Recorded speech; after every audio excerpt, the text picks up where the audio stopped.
Welcome to the first match of Group B, Elijah Craig Small Batch against Bowmore 12. We do have a 40% Islay, 12 years of age, against Elijah Craig Small Batch, 47%. Bourbon comes in a little bit stronger with a little bit more body, up and coming. It'll be interesting to see these two compare. Yeah, we've got another malt versus bourbon. So I don't know who did the drawings on this, but a lot of tough matchups here, Tough matchup here. Start with Elijah Craig here. Good with like banana on the nose. Yeah. You get some sweetness, definitely. Very beautiful vanilla on there. Sweet vanilla on there, right in the middle. A mouthful of your regular bourbon flavor. Beautiful mellow finish on there. Yeah, it's a nice balance between like the sweetness there, but then also rye in the mash bill as well. There's enough spice there to keep you interested. Well, let's see how the Bowmore fights back. That peat flavor, obviously, and Bowmore being an Islay whiskey, usually has a tendency to overpower whatever else you're drinking. So let's give it a go. Big fan of the Bowmore. I'm not that crazy about the 12, the nose on the 12. Yeah, it's a lot weaker, obviously, right? Yeah. Being a lower percentage as well. Very mellow, but it comes in nicely. You got vanilla, some honey shining through the peat. The peat is not too strong. It's not too pronounced as compared like maybe to an Artberg or a Lafroig. The peat a little bit more subtle. The finish also, I gotta say, it just keeps going. You get that peat flavor coming out, balancing out on there. For this one, I'm gonna have to probably give the Elijah Craig the nod here. It's kind of breaking the general rule of the tournament so far. The single malts have been doing better, or the blended malt. I think the Craig would take this one. Bowmore's still a very solid dram. Yep. Just I think it has a little extra ABV, a little bit of oomph there. It's bursting with flavor. Yeah. Bursting with flavor. It doesn't have as much going on maybe, but whatever it doesn't have as much going on, it's got more of it. It hits you with the mouthful. With a Bowmore 12, it's just a little bit slow. In this case also, I gotta go with the Elijah Craig on this one. It's a little tough because this is a nostalgic call here. This is one of the first distilleries we picked up. I believe we got to 15 or actually. Yes, correct. Big fan of distillery. Yeah, it's not done. I mean, it's only one loss in the group stage. It still could possibly make its way through to the second round. Will it or will it not? We will see. But for this round here, Elijah Craig all the way, 2-0 victory. We're here with the second match of Group B, and this is a real doozy here, a neighborly battle. We got going on 2 single malts. We have the Glenkinchie versus the Mortlach 12. Glenkinchie 12, Mortlach 12. The Mortlach 12 is a Speyside, it's 43.4%, and the Glenkinchie is 43%. And that's a lowland whiskey, so it's a little bit of an underdog here, from the wrong side of the tracks, so to say. I'm going to start off here with Mortlach. Let's see how the Beast of Dufftown does compared to Glenkinchie. A lot of quality right away on vanilla on the nose. Yeah. Oh, vanilla, honey, heather, fruit. Yeah, it's like a very nice fruit on the nose. Apples, pears. Nice balance between the oak and then you get like the pear. Beautiful. Oh, beautiful. And you get like a little bit of a nutty kind of finish. What a gorgeous dram, man. Finish itself medium length, but it's good. No nasty residue, nothing bad on the palate. Really well put together for a 12, and I really do like the fact that they have that little extra 3.4%. This is good. I mean, I might actually stop the festivities and just enjoy this, go outside, walk around the block until I get arrested by the neighbors for drinking in public. No, in Taiwan you can do that. It's all right. Drinking in public is fully legal. I'm switching over to Glenkinchie. The nose, it's a little bit off. I got something off there. I like it. It's unique. To me, I actually get like this cheesecake with the crumble crust. I think it's pretty cool. I really don't get that at all. Yeah. Overall, the dram, nice, balanced fruitiness in there. Yeah. Sweet. Again, the nose kind of puts me off a little bit, but the palate is fantastic. The finish is fantastic. It comes in smooth. It's a little bit peppery, spicy towards the end. Yeah, that's a big distinction between the two. The finish on the Kinchie is actually a little bit longer. It's a little spicier. You kind of get some black pepper, a bit of ginger as well. Yeah, the Mortlach, it is a little bit smoother. It's a little bit the balance is a little bit better, right? Having said that, that's not necessarily anything bad. It might be that a whiskey just has more going on, and sometimes that's more exciting. It's sometimes nicer to have different things going on in a whiskey, right? So, I like the Glenkinchie. There's a bottle of that in my bar up in Shanghai. I definitely got to go for the Mortlach 12 here. They're both good. Mortlach 12, though, I feel is considerably better, a lot more complex all around. I would give Glenkinchie the nod on the finish, but I think between the nose and the palate, the Mortlach definitely takes it home. Yeah, same here. I got to give it to the Mortlach. Close call, but I do have to give this one to the Mortlach 12 as well. Yeah. Welcome to match 3 of Group B. Mortlach 12 against Bowmore 12. Again, two 12-year-olds. Islay against Speyside. All right. Let's get down to it. I'm going to start off with the Mortlach just because usually the peat has a tendency to overpower everything on the palate. Going into this match, Mortlach is up 1-0 as a win. So 1 win, no losses, and Bowmore is 0-1. The Mortlach, again, smooth, sugary. Really in top form, I feel, at this point. Mortlach, they've been putting a lot. I know there's been a lot of preparation. It's a 12-year-old whiskey, but as far as I know, they've actually been preparing for the Whisky World Cup for over 20 years. They knew that this was going to happen, and this is the first annual one, so I think they've done a very good job. I think there's some kind of adjustments that have been made to satisfy the world whiskey palate, but That was the thing. I mean, it was a mothball distillery. Diageo took it over again, got the whole brand name cranking again. People were very excited about it. Initially, then they were a little bit disappointed because they cranked out the volume. Maybe they'd done a little bit too much, but then they reined it in and they really focused on quality and flavor again. And I believe you really taste this in this dram. Yeah, and this is actually one of the few distilleries that I discovered through the traveling, when you can buy duty free. They made a pretty big push. I think they had the 12. The 14 and 16er, yeah. So they had some off years, which was kind of interesting. But all very good. The Bowmore stays in there fighting pretty tough with his 40%. Again, well balanced. It's like really biting into like a heathery vanilla honeycomb. And then here comes the Bowmore that is just as nice in terms of vanilla heather, and then just with this background underlining of peat, the smokiness in there. Very beautiful dram. This is a back and forth match. Really tough call. I think I'm going to give the nod to the Mortlach. Bowmore kind of inhabits that territory, especially the 12er for me, where it's kind of somewhere in between a very peaty whiskey and something a little more, it's an Islay, but something a little more Speyside that's sweeter. So it's kind of in the middle for me, and usually I like one extreme or the other. I would just give the nod slightly to the Mortlach. I'm looking more for like that sipper kind of whiskey. Yes, what you want to do is, when you try these and you compare them side by side, what I do, I really put myself in the mindset, is this something I want to drink for the next half hour? Maybe 3 or 4 drams. Which one would I rather drink the next half hour? Because it's not that I'd say, you know what, this is something I'd never want to have again. Right. Both of them, I'm like, look, I'm looking forward to drinking them again, but which one right now would I be happy to drink the next half hour? Or maybe on next week, I want to nibble on it again for a half hour. Which one would that be? In this case right now, I got to say it would be the Mortlach. Having said that, I can see that with the Bowmore as well, just because of this long, beautiful finish, right? So it's very tough.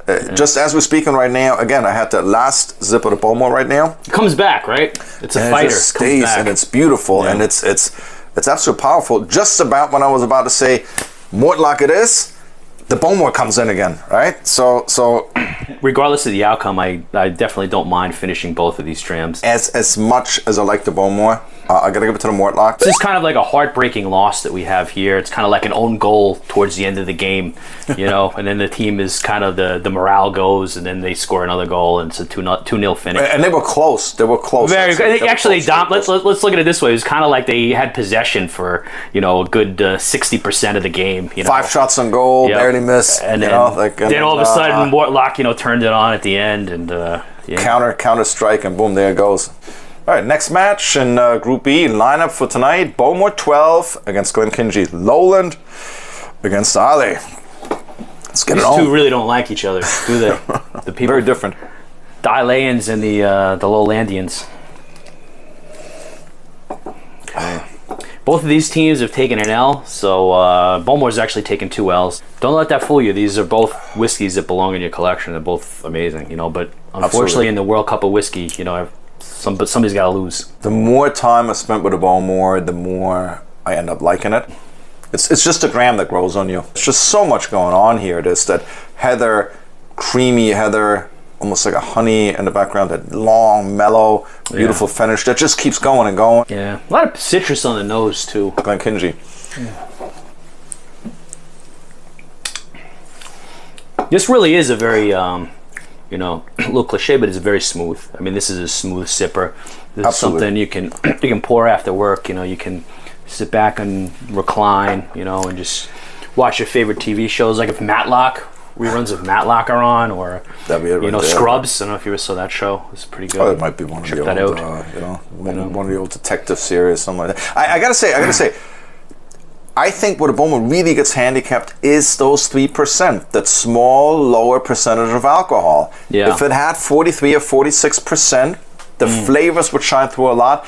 There's a strong possibility it might breeze through the tournament here. It'd be interesting to see that. The 40% just gives it's a little bit like you got your team, but they're just a little bit slower. They might be suffering from jet lag a little bit. I mean, obviously these guys flew all the way over, and then maybe they haven't adjusted that well yet. No. You know, it's just the way it is. But still, fantastic dram. Now, back to the Glenkinchie. Almost get like a flan pudding kind of with caramel on top. I do agree. I do agree. So what do you think? What do you reckon? And the waning minutes of the game, the waning moments of the game. Well, let me see what's going on. I see Glenkinchie with a free kick, and they just curled it around the bar. So for me, I would give it to Glenkinchie. I can see that. You know, Bowmore's coming back. some injury time. Yeah, there is injury time. They scored in injury time, so. All right, so we got ourselves a 1-1 tie. Yeah, we got a draw. Welcome back to the World Cup of Whiskey, you wayward whiskey wombats from Wisconsin. This is Ralph. No, we're back. Today we have a fantastic match for you today between Elijah Craig and Glenkinchie 12. This is a small batch. This is a 12-year-old. Over here, Glenkinchie is 43%. Elijah Craig is 47%. Representing the lowlands, representing the beautiful area of Kentucky. Yeah, lowlands versus a bourbon, Kentucky bourbon. Right out of the gates, the Glenkinchie comes in with an enormous amount, bursting of sweetness, bursting of flavor. Yeah. Sugar. It's a little bit like that burnt sugar that you get on a on like a creme brulee or something like that. Yeah, Absolutely beautiful. Look, any of you guys at home, you got a chance to try this, I highly recommend doing these kind of matchups, doing these kind of pairings. Feel free to do the same matchups. Put it in the comments, or also in the community section, you can actually vote for your favorite. If you believe that, you know what, you guys didn't do it right. We believe that, you know, the other one here, I get more sweetness out of this one. Mention it in there. But what we'd like to see is also the vote in the community section, and then compare that a little bit to what we get going on here. What you do doing these kind of really insane comparisons of something that is completely unrelated, different parts of the world, you discover completely new things about the whiskey in a very quick manner. And it's kind of interesting because a lot of the, you know, a lot of people will tell you, well, you know, you can't compare like a bourbon to a single malt, or you can't compare like a Japanese whiskey. You have to appreciate them on their own terms. Okay, that's fine. I understand that logic. But on the same token, it's very interesting when you do them side to side like this, because you kind of pick out different notes, and you know, it gives you like a different point of reference to compare. You know, and at the end of the day, it's your palate, your taste buds that talk, your personal preference, but also your wallet. Yeah. And that's why we're saying anything we're doing in the Whisky World Cup is below $50 US on average here in Taiwan. But overall, Taiwan is a little bit of whiskey paradise in that regard. You get fantastic prices, a little bit like Japan or like certain other countries. Germany, I think, has got very low taxes on some of this higher proof alcohol. But you got other countries, you know, Hong Kong. The second you go over 20% alcohol, your tax becomes sky high. The U.S. Has been a little bit unfortunate the last couple of years with this extra tax on Scotch, making Scotch very expensive, where a lot of people then switch to bourbon again. And in the UK now, they're talking about raising the taxes again. Glenkinchie came out with some kind of extra fire, I think, because there's more at stake this round. You know, a loss is really going to kick them out of the tournament. So there's something. It's an invigorated whiskey. It really is. But sitting here right now, I want to nibble on something for the next half hour. Would have to be the Glenkinchie. Going to actually have to buck the trend here, because both of these whiskeys, in terms of like the characteristic that really should come through, is that rounded kind of like almost sweet. You know, dare I say smooth again, but like a smooth kind of like well-rounded kind of thing to it. It's a perfect bourbon. Yeah, and I think that the Craig kind of hits that a little bit more than the Glenkinchie. I could actually sip either one of these. It wouldn't bother me, you know. It's like, you know, all season kind of whiskeys. But I feel like I'm going to give the nod in a very close match to Elijah Craig. So we got a tie here. I can see that. We got a 1-1. Last match of Group B, Mortlach 12 against Elijah Craig. Both of them so far not defeated. You got 2 victories for the Mortlach 12, and you had a victory and a draw for the Elijah Craig. Both of them don't need any introductions anymore, but... And somebody's O has got to go. That's right. Or there could be a tie, and then they will go through. That's also a possibility.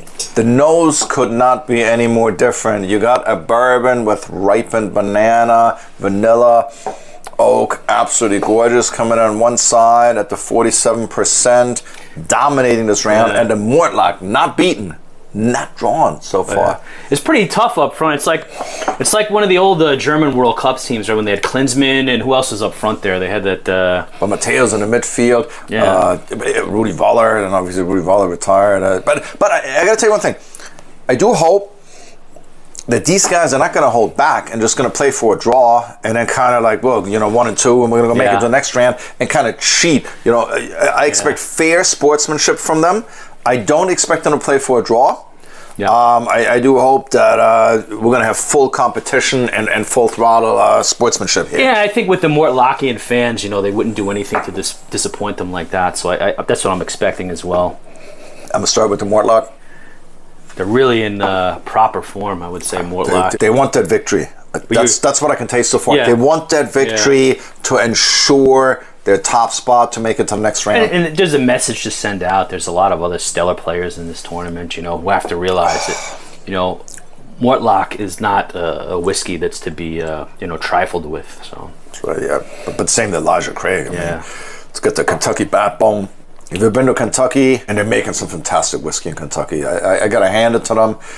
You have to think about it. Some of those people that arrived there a couple hundred years ago, they plowed the land in the middle of nowhere. They built a really fantastic place out of nowhere. Amount of whiskey that Kentucky produces, Kentucky, Tennessee, for the rest of the world, and what they've brought to the world, the amount of joy in terms of whiskey, it's unbelievable. Well, I gotta say, like, one thing that's really nice to see over the past 5 or 6 years, even over here in Asia, is really the love for bourbon developing. Because for a long time, bourbon got a bad rap, totally unjustified. But you know, people just thought, oh, okay, Scotch is over here, and then your bourbon. But you know is where it comes from, also, here. right? You know where it comes also from. That's also because of the Prohibition. The U.S. shut down.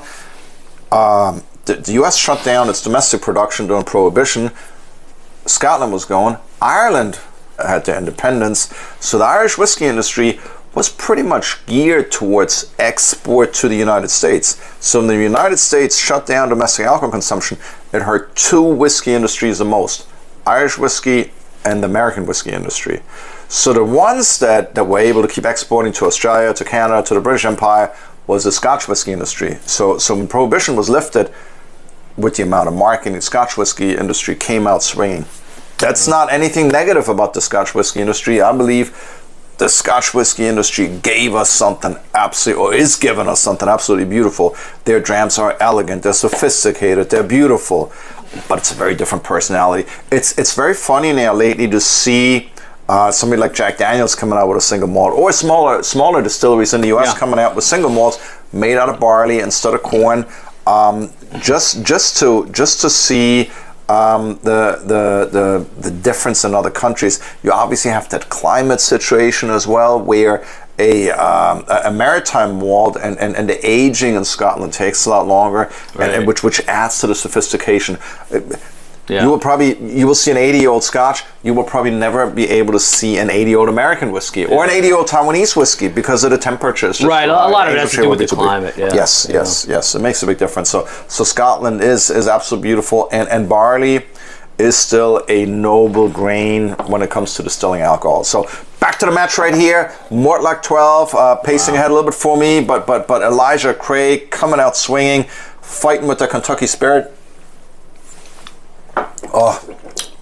The complexity of the Mortlach, but then the body of the Elijah Craig.